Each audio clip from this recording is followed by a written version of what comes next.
Welcome to the Nourish to Thrive podcast, faith-forward, science-backed strategies for women who want more energy, less weight, and real answers.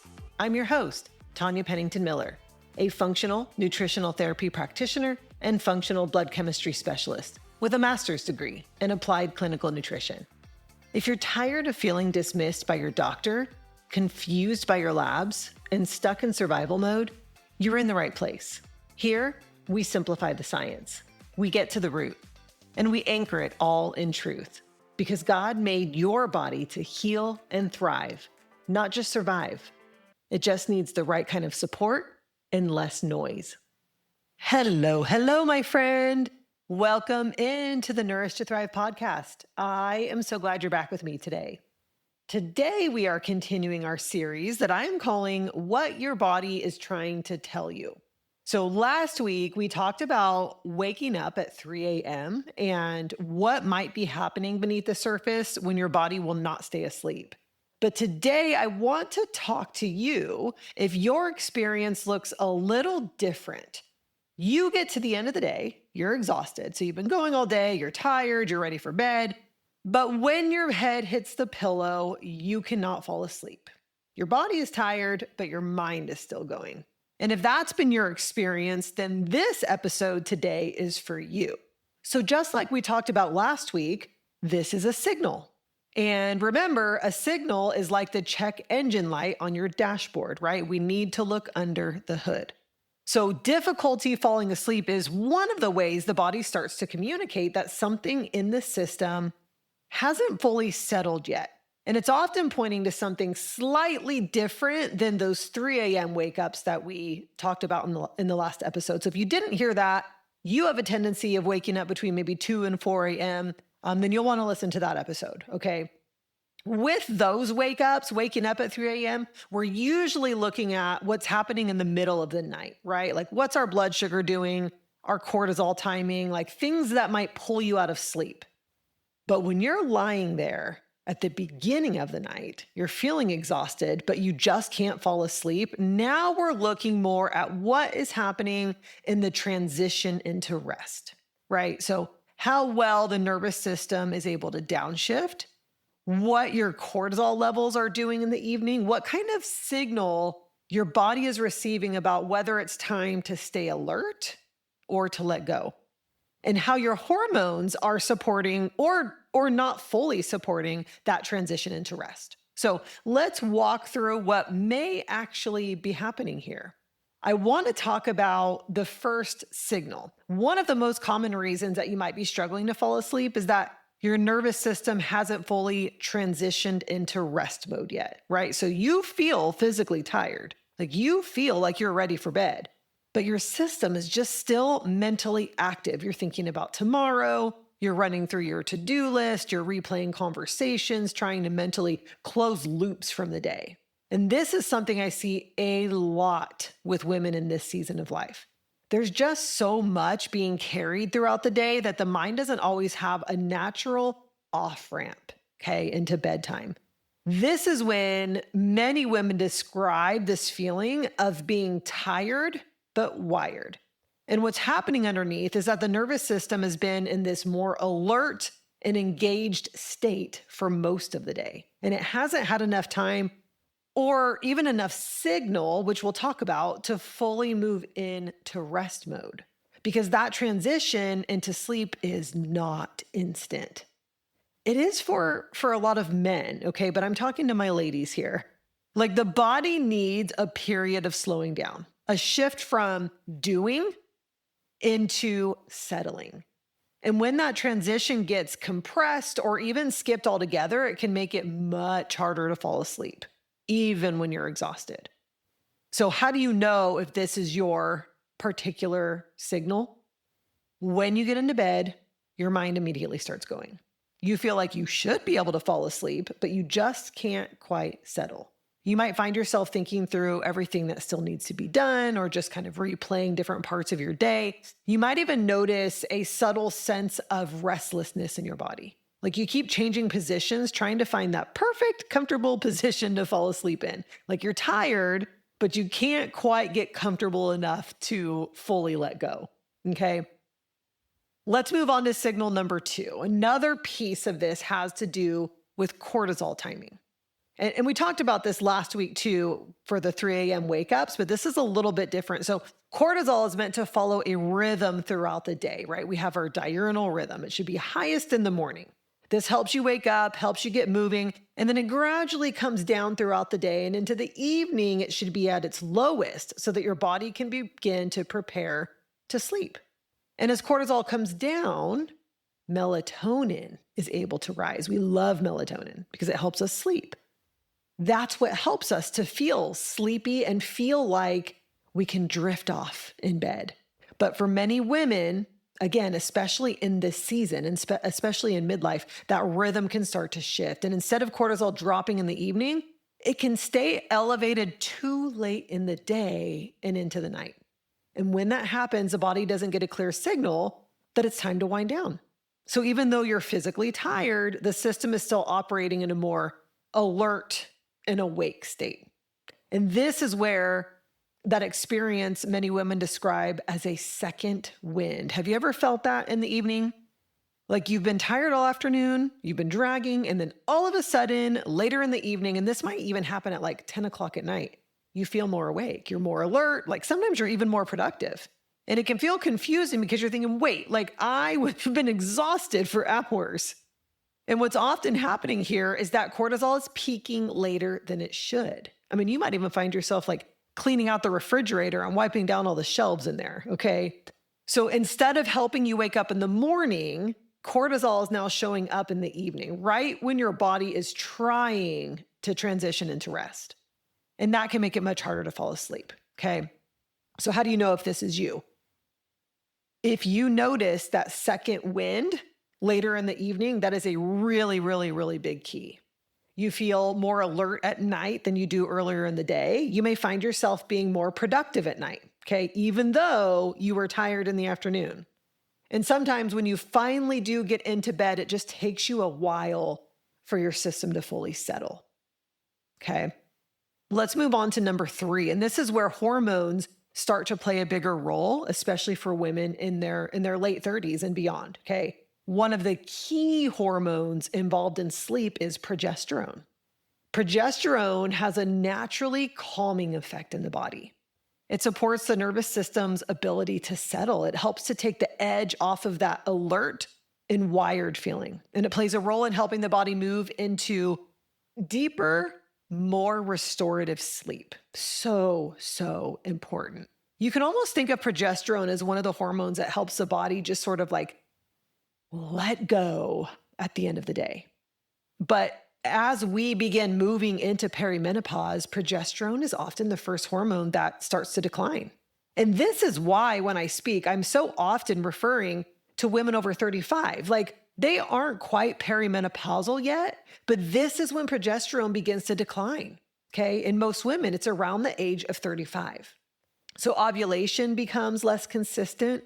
And because progesterone is produced after ovulation, levels begin to drop, okay? And this is where many women start to notice a shift. They're tired, their day has been full, their body is ready for rest, but that sense of being able to fully settle just isn't the same as it was before. The mind might still be a little more active, the body might feel a little more restless, sleep might just feel lighter, or harder to initiate, okay? Because that calming support that used to be there from progesterone isn't as strong as it once was.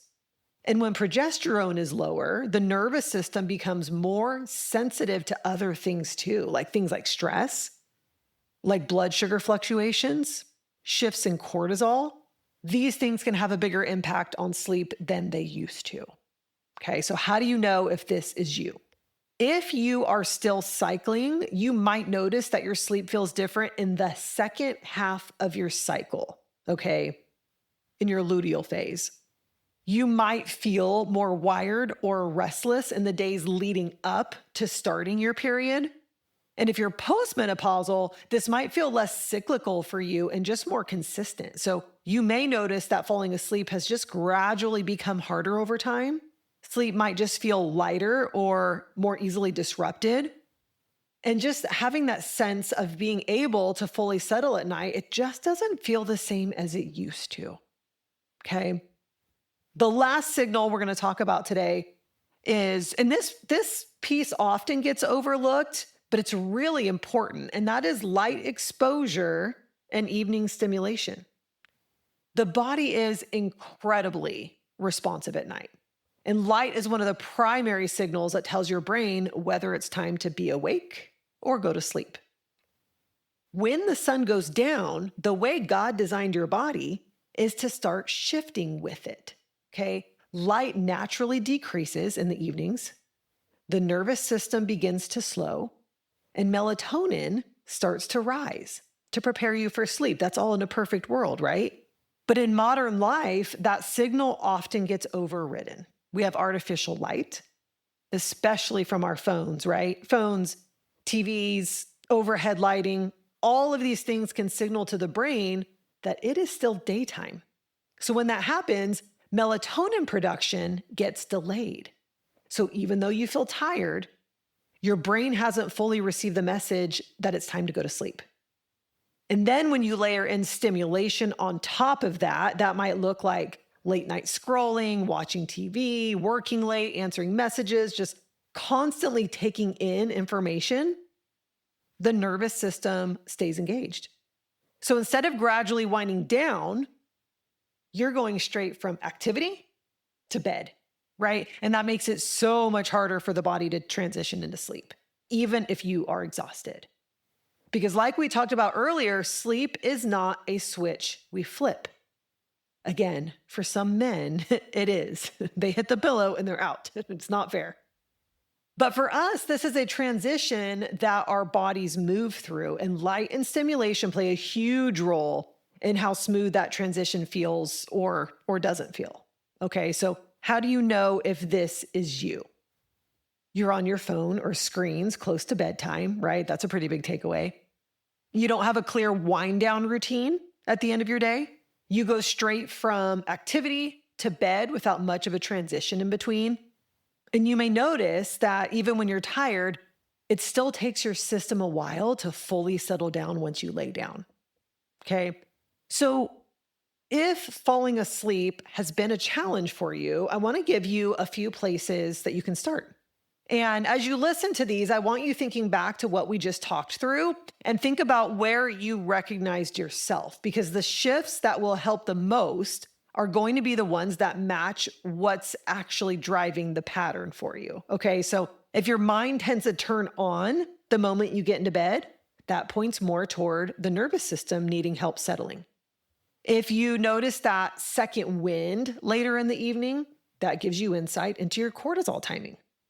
If sleep has gradually felt lighter or harder to initiate over time, that may be where hormones, especially progesterone, are playing a role. And if your evenings are full of light and or stimulation, that's going to influence how easily your body transitions into rest. So use these shifts as a way to begin supporting the pattern that you are noticing. Okay. So number one is to create a true wind down window. So you want to give your body about 30 to 60 minutes to transition out of your day. This is where you begin signaling to your nervous system that it's safe to slow down. That might look like dimming the lights, putting your phone away, or just simply shifting into quieter and lower stimulating activities. Because for most of us, the day doesn't just naturally taper off. It's like go, go, go, right up until the moment that your head hits the pillow, right? And when that happens, the nervous system is still carrying the momentum of your day. So even though your body is tired, your system hasn't fully caught up yet. And that's where this wind down window becomes so incredibly important. It gives your body a chance to just close out the day before asking it to fall asleep. A chance for your mind to settle, for stimulation to decrease, and for your nervous system to begin shifting into that rest state.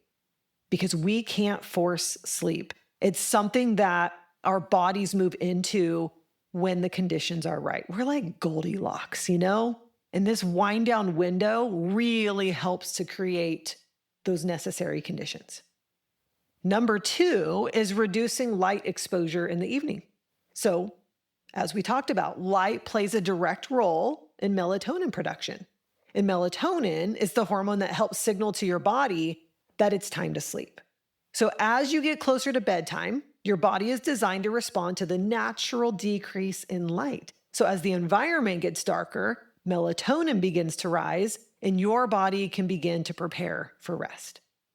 But when our eyes are exposed to that bright artificial light in the evening, especially from screens, that signal just gets delayed. So even if you're feeling tired, your brain is still receiving the message that, hey, it's daytime, stay awake. And when that signal stays on, it becomes so much harder for your body to move into sleep mode. So this is why you can feel exhausted, but still not be able to fall asleep once you get into bed. So as you move into the evening, start lowering the amount of artificial light that your eyes are exposed to. You want to dim the overhead lights where you can. Shift to softer, warmer lighting if you need to have something on. And definitely limit screens when possible. Now, listen, if screens are a part of your evening, like if it's something that you and your partner, you like to enjoy a show together in the evening, I get that. What you'll want to do is, and you can just hop on Amazon, you want to get some blue light blocker glasses that have like an orange or red tint to them, okay? Because this is going to help to reduce that impact. Not only is it going to help to reduce that blue light from the screen, but it's also going to be a little bit darker so that you can tell your brain, hey, the sun is going down. Okay, even small changes here can make a huge difference because what you're really doing is helping your brain recognize that the day is coming to an end. Okay, get a pair for your partner too. You can both look really sexy together. Okay. When that signal becomes more clear, the body is so much more able to fall into a natural circadian rhythm. Okay, and that kind of leads me into the next one. Speaking of natural circadian rhythms, number 3 is get morning light exposure. And I know that might sound a bit surprising because it doesn't happen at night, right? Like I'm talking about doing something in the mornings, but one of the most powerful ways to support your sleep actually starts first thing in the morning. Your body uses light early in the day to begin to set your circadian rhythm for the day.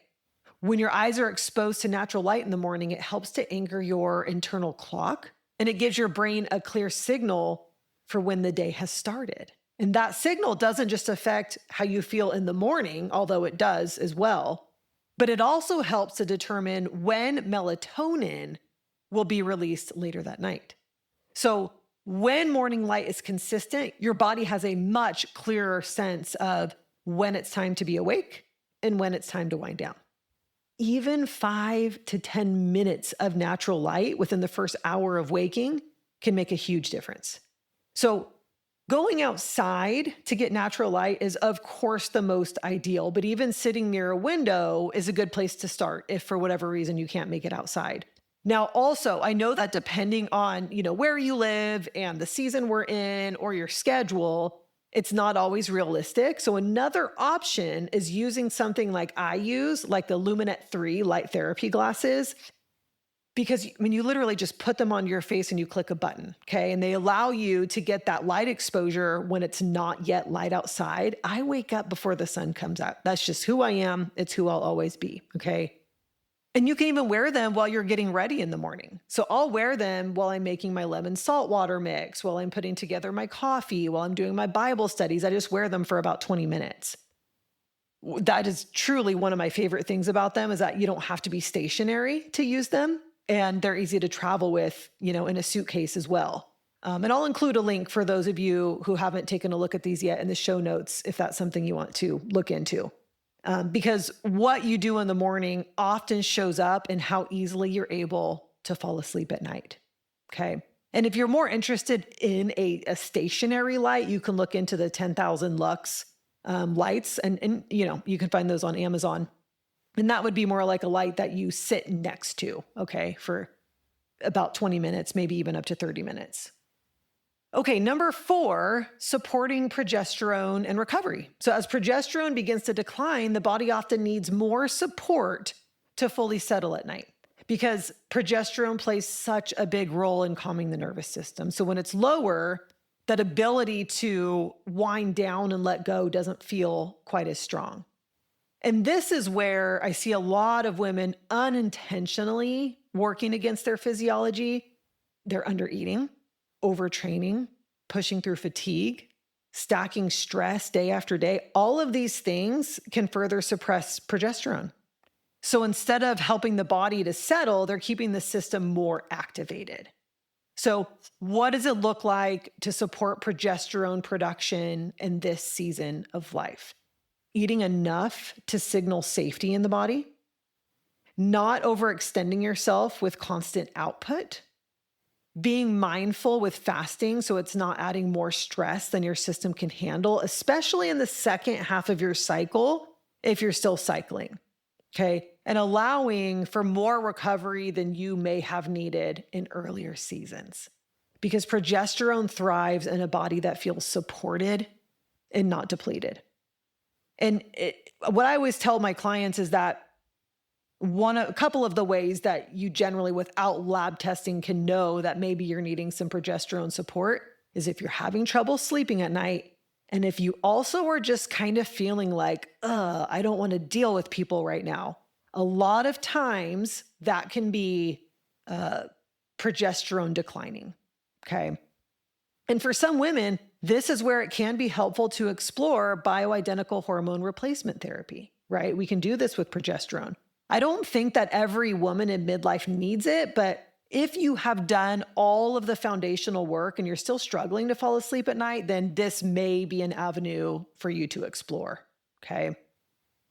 You know, there's something about this pattern that brings me back to how God designed the body to live in rhythm. Sleep was never meant to be something we force at the end of a long day or that we have to earn, right? It was meant to be something the body naturally moves into as the day winds down. And that only happens when there is space for that transition. When the pace of the day stays high all the way into the evening, when the mind is still carrying everything that hasn't been finished, when there hasn't been a moment to slow down, the body is going to have a harder time settling. And scripture talks about rest in a very intentional way, and not just as sleep, but as a posture, as a willingness to release what we've been holding and trust that we don't have to carry everything into the next moment. And that connects directly to what we're experiencing here. Because when the mind is still holding everything from the day, the body stays in that same state of engagement. And when we begin creating small moments of slowdown, of release, and we step out of that constant output, the body becomes so much more able to settle at night. And when I am having trouble falling asleep at night, I will often lay there, eyes closed, and all of the things that I'm thinking about, I imagine that I'm putting them into a box. All of the things, I just put them in this box.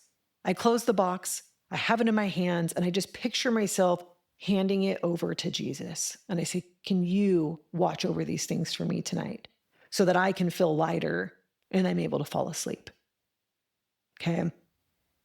If you've been feeling exhausted, but unable to fall asleep, this is often a signal that the system hasn't fully transitioned into rest. And when you begin to understand what may be contributing to that, whether it's your nervous system, cortisol timing, progesterone, or light exposure, you start to see where your body may need a little bit more support. And that's where things can begin to shift. We have to take the time to uncover this. Because instead of lying there frustrated and trying to force sleep, you start creating the conditions that actually allow your body to settle. And it's a very different approach. So next week, we are going to continue this series by looking at another really common signal, that afternoon 3 p.m. energy crash. Because just like sleep, your energy patterns throughout the day are also giving you insight into what's happening beneath the surface. So thank you, sister, for spending time with me today, and I will see you right back here next week. That's it for today on the Nourish to Thrive podcast. If you found value here, I'd love for you to subscribe, leave a review, or send it to someone who's walking a similar path. Keep showing up, keep asking questions, and know that healing is possible, especially when you trust the one who designed your body to heal. Until next time, stay rooted in truth and nourished in grace.